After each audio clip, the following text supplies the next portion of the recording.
কি বস, খবর তো সব ভালো তো? ভুলে টুলে গেছো নাকি? কবি কিছু চশমায় হয়েছিলাম, আজকে তোমাদের পাঁঠা আর বাবার পর্দা ফাঁস করে দেবো। अभी मजा आएगा ना भिड़ो। আরে কি করছে এটা? তাই সত্যি কথা বলতে গেলে এই কড়াইটা, এই না সরি আমার ভুল হয়ে ক্ষমা করো, এই বাবাইটার কোনো দোষ নেই, সব দোষ হলো এই পাঁঠাটা।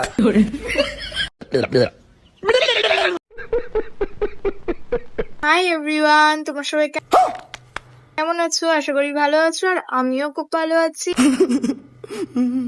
তোমরা সবাই অবাক হয়ে গেলে না, এই কড়াইটা এত সুস্থভাবে কেন কথা বলছে? হ্যাঁ, আরে কি করছে এটা? খিচুড়ি আজকে অবাক হওয়ার কিছু নেই, ওই কড়াই আর পাঁঠাটা ভাইরাল হওয়ার অনেক ট্রাই করছিল। বলেন কি? বলে কোনো কিছু শুট খেলো না, তারপরে চলে এলো কি বাবাইয়ের কন্টেন্টে, তারপরে চালু হয়ে গেল তুমুল ঝড়। বাবাই, হ্যাঁ, আরে কি করছে এটা? খিচুড়ি আজকে বিশ্বকর্মা পূজা। বাবাই, হ্যাঁ, আরে কি করবে এখানে তুমি এখন? হেয়ার কাটিং করবো। Guys,